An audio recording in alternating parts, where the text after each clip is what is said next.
pressure that's come with your heart. I provide all the weapons. Come take a look in the eyes of a soldier. I drop that real and it spread like Ebola. Man of my word, I don't know what they told you. I got the weight of the world on my. Let me tell you. Everybody know the name. I'm one of one. I'm a god in my lane. The devil up on me. I'm marching in flames. The Lord in my heart. I got my angel wings. They talk about people accomplishing dreams. They talk about me and the rest of my team. Keeping it.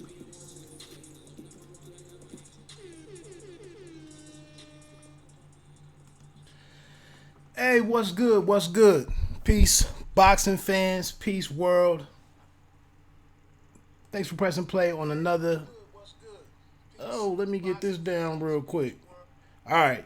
Yeah, thanks for pressing play on another Bite Down boxing video, or anybody that may join the live stream.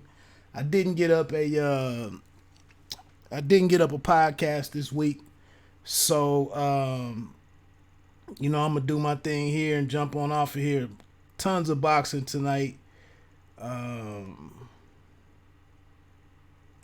Tons of boxing tonight. Hope you appreciate it. I had a great time.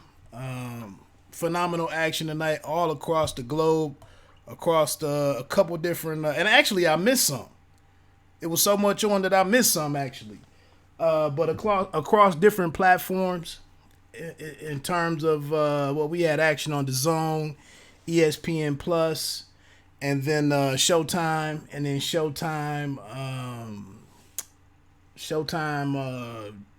YouTube, as well as Fight Night Live. I believe had the card on, and out of the DMV. I'll get into that in just a second. So tons of action. I'm not gonna go through all of it. The big one, obviously, was Wilder, Deontay Wilder, and Brazil. I know you caught that one.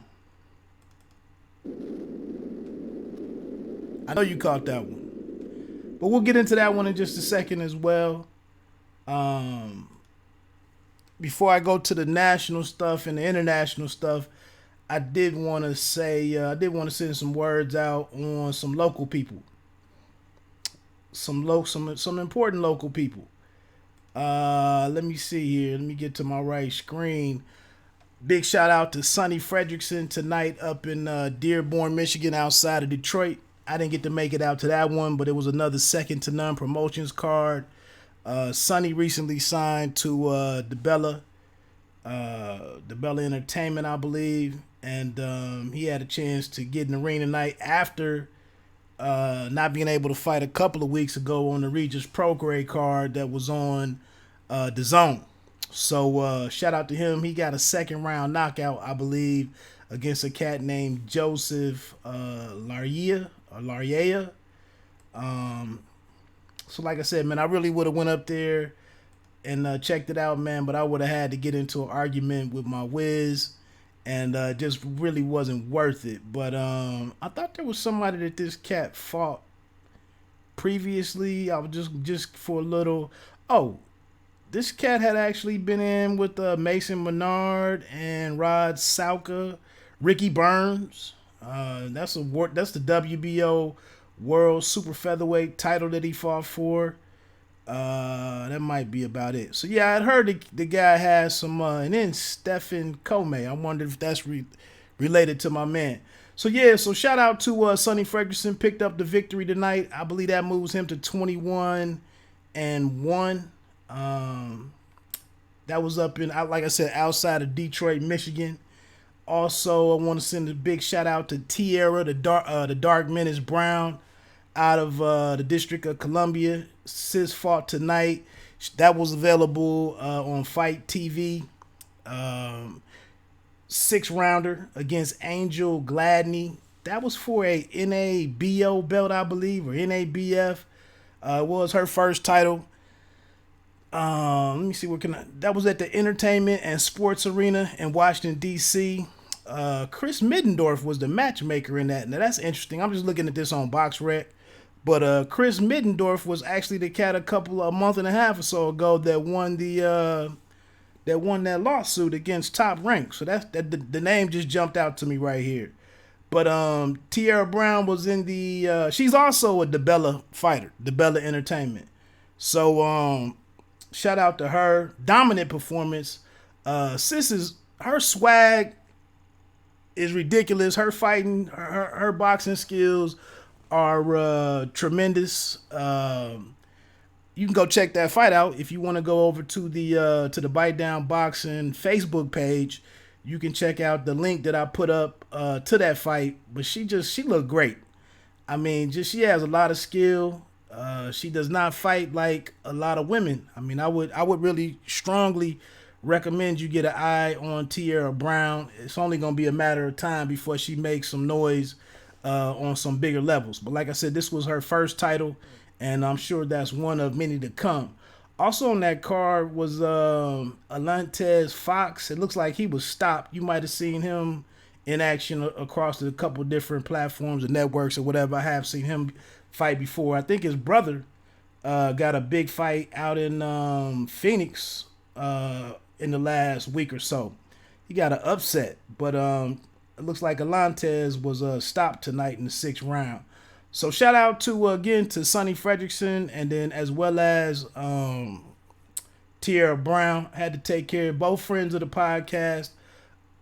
Sonny's been on a couple of times, and Tierra, I had the pleasure of interviewing her one time on the podcast. So shout out to both of them. Let's take a look though at this this World Boxing Super Series card. I came in on the Josh Taylor fight. I actually checked out Endgame finally today, a few weeks later. So got home late and stepped in on like the second, third round of this Josh Taylor and Ivan Baranchyk fight. I didn't take any notes on it because I caught it late. Caught it starting late, but interesting performance from Josh Taylor. I mean, the guy has some skills. He dropped Baranchyk, I want to say twice. What rounds were those?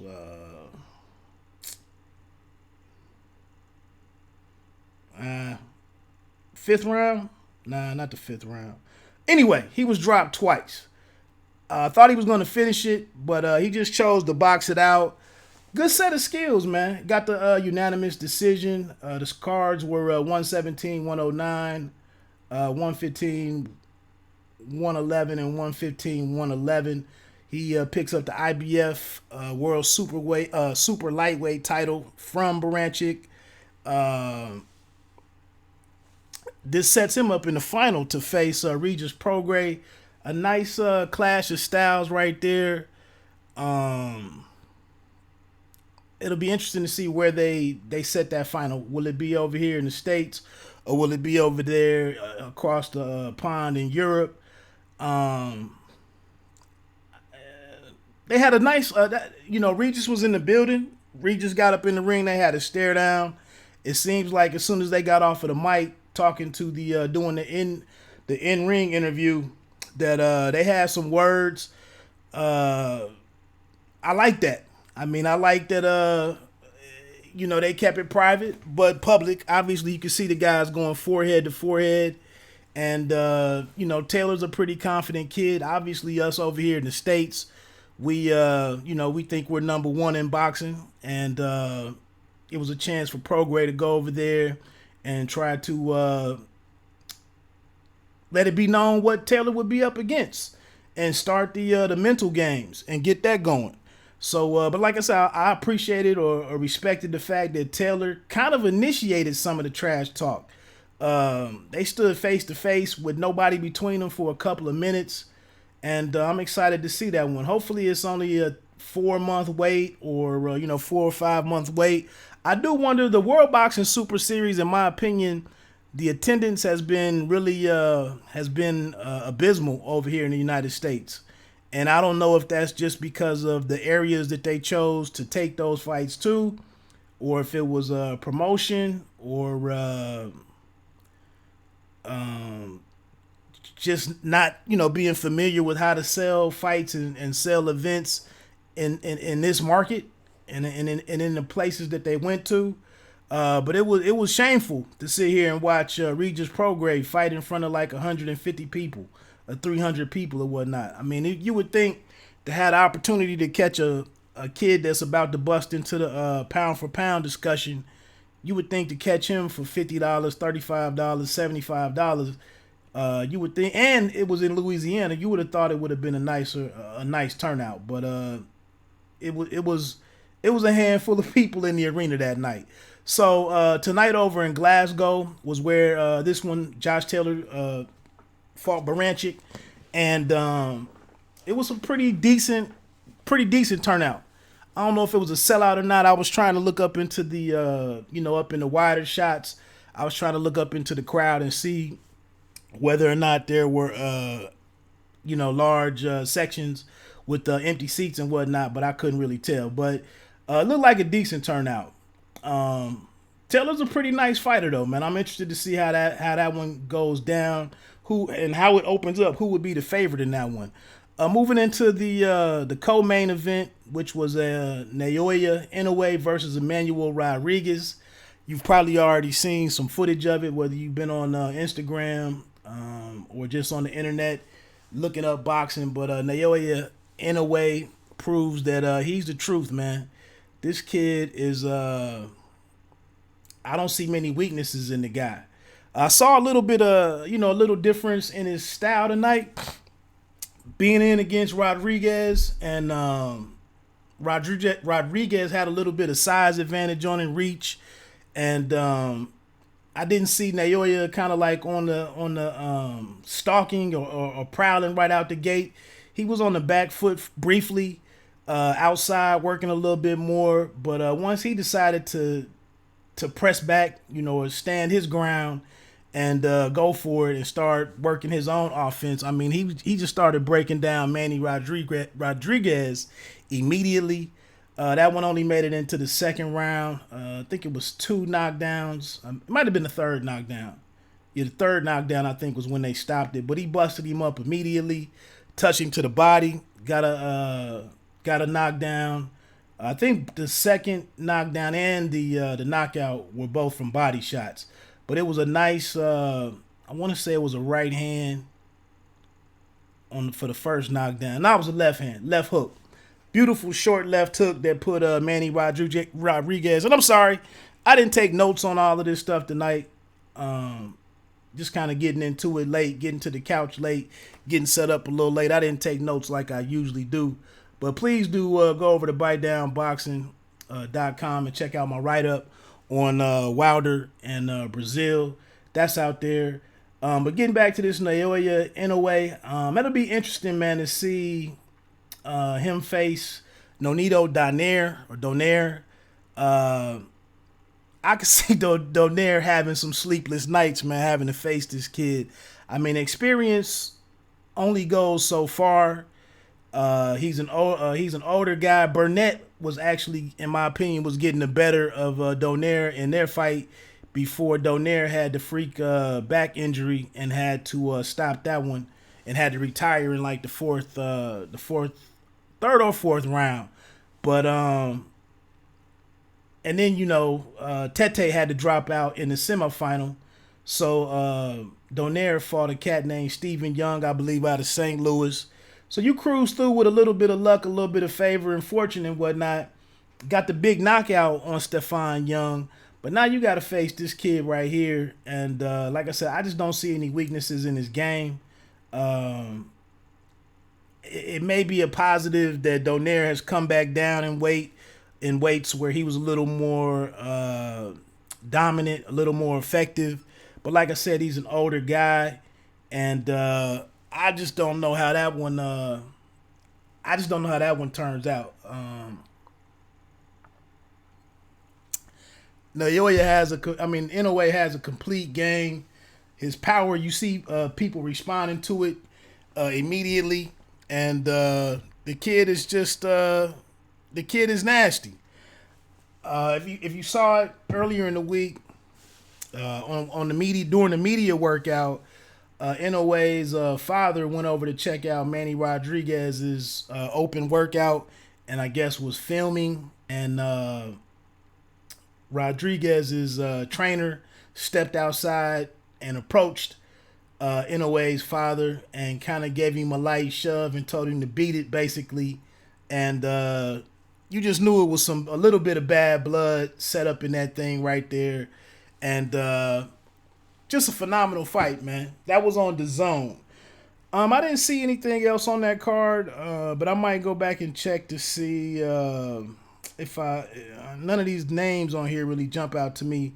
Just looking at the rest of the sheet. So, but that's it right there, man. To see a really skilled fight from Josh Taylor, getting it done, getting the victory by unanimous decision. That moved him to 15-0, I want to say. And, makes him the IBF super lightweight champion, like I just mentioned. Naoya Inoue, he picked up the IBF belt as well, I believe, from Manny Rodriguez. He already had the WBA. So, yeah, dope performances by both of those guys. We didn't know if we were going to get here with the World Boxing Super Series based on some of the financial problems that were in the news for a while. But solid job by them. Solid job by them. Like I said, hopefully as we move into the finals for that and the for the 140 and the bantamweight, hopefully it's not a lengthy period, and hopefully none of those issues crop up with guys that weren't getting paid or weren't getting paid bonuses. So remember, for a while, Baranchik was threatening to pull out of that thing. And then Regis kind of was up in the air briefly on what he was going to do. And they got everything sorted out. So we'll see what happens there. The Dorticos and Tabiti fight. I want to say that's coming up pretty soon, but I don't have the schedule in front of me on that one. But that's going to be a pretty interesting fight. I believe that one is overseas as well. Who else would I do? Oh, the other fight tonight, the ESPN Plus action, I did not check that out in real time. I was at the movies. BJ Saunders, that's the only fight that I didn't see tonight. So I don't have any thoughts on that one just yet. Hoping to check it out on demand tomorrow. I want to say, was Joe Joyce? Let me get over here real quick. Was Joe Joyce on that card?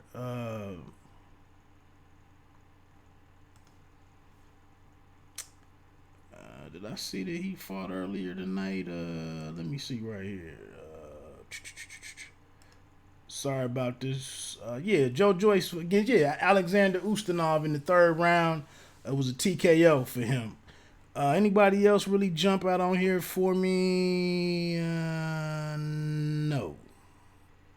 Yeah, that's all I knew from that one was Joe Joyce. Billy Joe Saunders with the unanimous decision to pick up the vacant WBO super middleweight title that Zerto Ramirez relinquished. So we'll see what goes on from there. Like I said, I didn't check out that performance. But look, let's get ready to get into tonight's main event.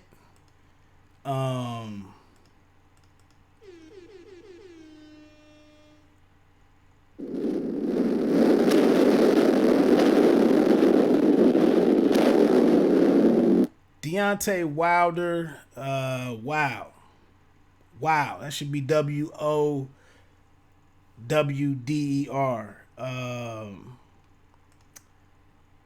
What can I say? This is the guy that I thought we would have seen against Tyson Fury. That's kind of why when that fight was made, I thought that the Tyson Fury fight would be 3 or 4 rounds. But as I got into the All Access and checking that out, I gradually moved to maybe 6 rounds and then the 7th rounds. And then I started seeing a formula for some different things that I saw on Fight Week out of Tyson Fury. I thought that, if it went to distance, I thought that it was going to be very likely that Fury could get that decision. And it almost happened. But it ended up being a draw. Obviously, we already know about that history. But tonight, man, I tried to believe in Brazil being able to put on a fight, being able to compete briefly, for some period of time. I was thinking a few rounds. I think even Wilder said he thought it might be 3 rounds. But that just wasn't the case, man. I mean, Wilder opened up, flicking the jab, looking very confident, staying busy. He shot the left hand to the body a little bit. One time, kind of like a hybrid hook, uppercut to Breazeale's body. He looked like he was just dictating different things to get different reactions out of Breazeale. And even after opening up early with the jab, when he did get into some of his power shots, it really wasn't to land the shot so much as it was to bust through Breazeale's guard and just let him feel his power and let him know, I'm what you're in against, and affect his confidence and whatnot, I thought. But it quickly picked up. The action moved back into the center of the ring, or actually it was going into one of the corners, and then Breazeale getting a little too brave and really not fighting behind anything, but being in range or being too close for him. Being flat-footed, not being a guy that's a fast starter, not being a guy who's a fleet of foot, not a guy that's up on his toes. I just don't understand what you're even doing in there. But he got a little too close, got hit with the right hand that backed him up across the ring where he was hurt. Of course, Deontay quickly chases him across the ring over to the corner, goes to unloading on him. Even was more controlled, slightly. He was a little bit more controlled. And as Breazeale goes into survival mode right there, and his hands are kind of flailing around, he blocks a couple of the shots that Wilder went to throw, and then he comes out with two haymakers, one of them landing in the back of the head or behind the head, pushes Wilder back momentarily. So that was seeing that whole sequence was just a different Wilder. It was, if that's going to be the Wilder that we're going to see, that's both cerebral and packing the power and setting his power up, figuring out new ways to intelligently deliver that power, that's a hell of a package right there. That's a hell of a combination. But he backs up. Again, Breazeale comes forward again. He's still a little shaky on his legs, in my opinion. They dance around a little bit. There's some light exchanges, and then I think they go into a clinch, and Breazeale's still trying to clear his head, but as he takes a couple of steps back after the break, you can still see that he didn't quite have his legs 100%. But he still, I get maybe because he shook up a little bit, but he still makes the wrong tactical decision and decides to come in too close again, and that's when Deontay hits, and then he comes in with this little slow left uppercut from too far out. That's why I'm thinking he was still pretty dazed or pretty stunned, because he goes to throw this little lazy left uppercut that's wide and slow, and kind of I just don't know who even tries to throw that punch right there. That's a huge mistake. But as he gets into that, Deontay picks up on it very quickly and throws this straight right hand that's just,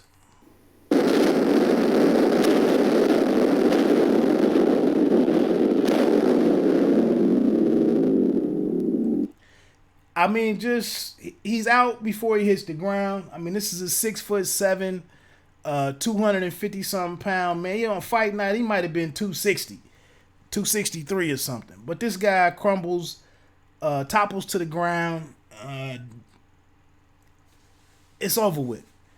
Harvey Dock goes to do the 10 count, and I guess the only mystery was, could there be something akin or similar to what we saw with Tyson Fury? Because I thought Brazil was gonna have to get up off the mat at least 2 times. I thought if he was gonna make it a fight tonight, I thought he was gonna have to get off the mat 2 times, and if he didn't get off the mat 2 times, then he would have just been stopped. And that's what it was here. He laid there motionless maybe to like 5 or 6, and then I want to say about 7, 8ish, he starts trying to get up, and I'm like, damn, what's going on here? But I still thought it was gonna be. I didn't think in no way was he gonna be able to continue. And even though he didn't beat the count. Doc did get to 10 before he got his knee up off the deck. He still took a few steps forward and fell into the ropes and was still badly hurt. So it was no chance of the fight continuing. But a phenomenal performance by Deontay. I can't see much. I can't take much. I don't have much negative or constructive criticism. Like I said, I think that performance right there, if we see that type of Deontay Wilder, and he mentioned it, I thought listening to him in a couple of different interviews on a couple different on a couple different outlets or platforms,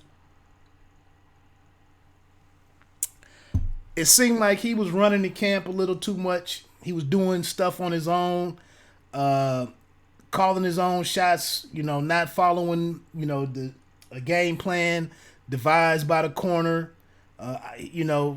Definitely chose to fight the Fury fight in the wrong manner. And he came out and admitted it. He came out and said, hey, I was trying to do XYZ for the crowd. I was trying to deliver.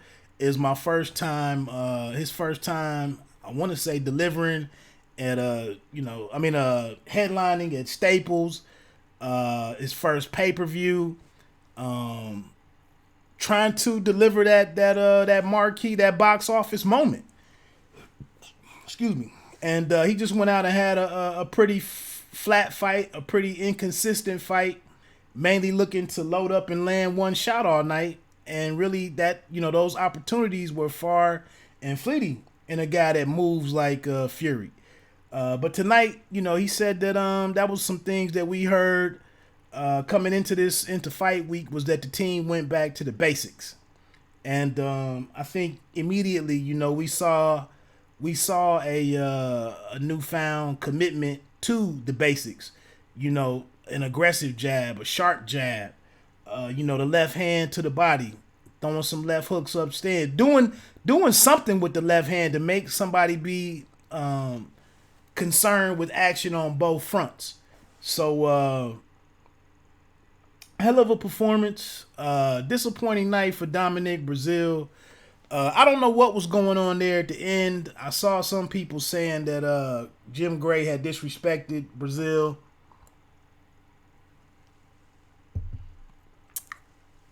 I mean, they talked through the knockout sequence. There wasn't much positive to say in Breazeale's, favor. Talking through that part of it. And then he turned around and tried, after the interview with Deontay, he tried to turn around to him and get some questions from him. And Breazeale's face was all, screwed up.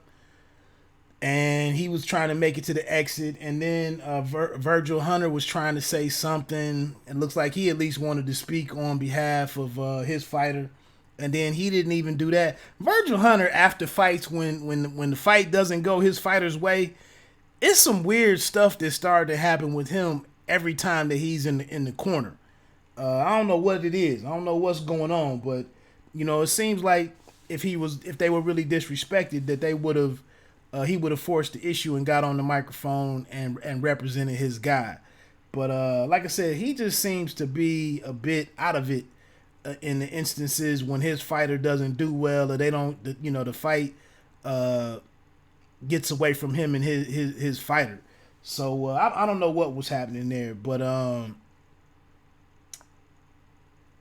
than that, man, of course, Gray steered the conversation to what's next, and I thought that was kind of an inappropriate.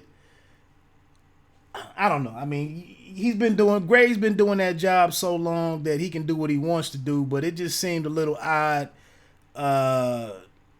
he knows kind of the complexities of what. But what I will say this, so I can move on to the Gary Russell thing. I was critical of the $100 million comments or remarks being put out there that Wilder wants $100 million. I think if you're looking at the economics of this, even with the excitement of tonight, I don't think there's any way in hell that both of those guys take home $100 million each. That just doesn't seem feasible to me. But that's above my pay grade. But I think one thing that I agree with and that I hope is what happens as they move forward is that the negotiations happen privately. And it would seem like at this point, if AJ is able to get through Ruiz and get through him in an exciting fashion, and something explosive, to get by Ruiz, and these two guys, have a window to talk, that the hell with the $50 million, the hell with if there's been 5 offers that were made, the hell with everything before now. Like, erase the slate and start from scratch. And Deontay, you coming off a performance like this, if you really want to be undisputed world champion, sit down and make this fight. I mean, both guys, sit down, do the apology thing, admit, guilt, admit being wrong, whatever. But the magnitude of this fight, the importance of this fight, to have the opportunity to become your undisputed champion should outweigh all of this other petty stuff, man. And they should all be able to get in a room and figure out how to do this thing in an equitable manner and get it done. Like the one thing that Jim Gray said was true. There is no other fight. Nobody else wants to see any other fight, and nobody wants some freakish accident to happen that derails the whole thing. And Andy Ruiz, it's possible that, we still got to get past him to have an opportunity for the two sides to come together and get this thing done. So, again, that's how Pacquiao and Mayweather happened. It was a phone call, I believe, or some direct interaction between those two. And that's how it finally moved forward. And I would think these two guys right here, if AJ comes off of a good victory June 1st at Madison Square Garden, both of these guys should be in a space to where, hey, it's a win-win for both of them, however they do it. So sit down, be realistic, be reasonable, and figure this thing out and keep it behind closed doors. Nobody else needs to know nothing, none of the details, and get it done. Moving on to the co-main event with Mr. Gary Russell Jr. Not much of a struggle tonight with Kiko Martinez in defending his WBC featherweight title. 5th round stoppage due to a recommendation by the ringside physician. It's just a reminder of how good Gary Russell is. It's just the guy needs a meaningful fight. Again, he's another one. I mean, somehow or another, it's got to be a way to sit down and make these fights. This is the first year, in my opinion, where Santa Cruz has actually mentioned the guy by name. And I think Gervonta, they even showed the tweet from Gervonta that he responded on social media as he's usually there, but he responded and said that he was awaiting the phone call. And that's another thing, that fight should be made geographically. What more do you need for it to make sense than to go fight this Nunez kid who nobody knows and nobody cares about? But I do believe it's a mandatory. But yeah, it's good to see Gary Russell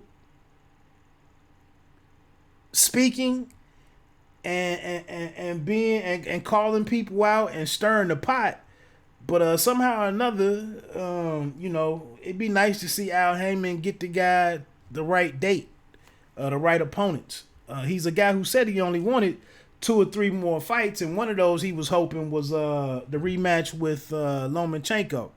But I do think that Gary Russell Jr. is one of the most talented guys out there. The hand speed, ring IQ, always in shape. You know, he's a pretty disciplined cat. Family man. I think they said he had 6 or 7 kids. Damn. But I would like him to have, you know, at least 2 meaningful fights before he shuts this thing down. Hopefully that can happen.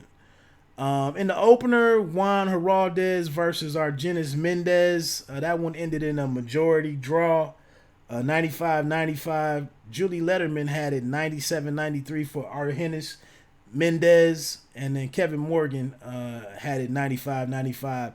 Letterman has some interesting cards sometimes. If you sit back and watch most of her fights that she does, she usually has a card like off to herself. I thought Mendez won it too, but I really was just kind of halfway watching that one. I think I was watching the Tierra Brown fight on Fight Night Live during that fight, so I was watching both fights, and but I thought Mendez did enough to win it. I could be wrong. I saw that Farhood was favoring Heraldez, and I just didn't see it that way. Also had I had another article out there on Gary Antoine Russell and who was my man? Richardson Hitchens. Both of those guys got victory. So I threw a little article together again at www.bitedownboxing.com. Please go over there, check that out. Stop by the site sometimes and holler at me. I don't think I have much else that I really wanted to get into, man. I could have done you know, I could have recorded a video on the phone real quick and threw that up. But, you know, I tried to come here and do the live stream. I know I'm like an hour and a half up later than everybody else who already did these live streams. But, you know, it was an exciting night, man. And I didn't have nothing to do. Plus, I was trying to mess around with some different features on the live stream. So I'm going to get ready to get on out of here. Hopefully you enjoyed Fight Night. I don't know if it is anything. But I think next week might be the action. It's back over to the zone for, I think it's the Devin Haney card at MGM National Harbor. I think Michael Hunter is on there, that Philip Hergovich or whatever. So I think that's the action next week. So it slows back down a little bit. Like I said, let me get ready to get on off of here, man. Phenomenal night. We'll see. Hopefully we get some good news, man. You know, maybe even whether it's Shelly Finkel talking to Skipper over at the Zone, you know, to try to lay some groundwork, some foundation there for a Joshua fight, a Wilder Joshua fight, or whether it's reaching out to ESPN to talk about, you know, a fight with Fury. You know, maybe Finkel can get the ball rolling on that stuff, and you know, we get some good news. I think we all deserve it. So look, let me get ready to get on off of here. I'm gonna get out of here to the sounds of my man Sleeko Got Bars. Let me do something real quick before I hit that button.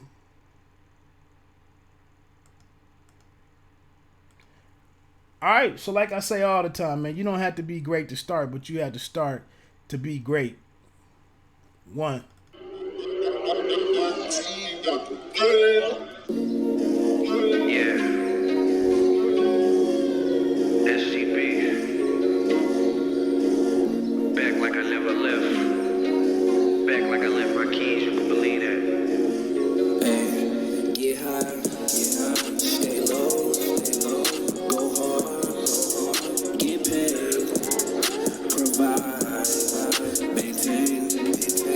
No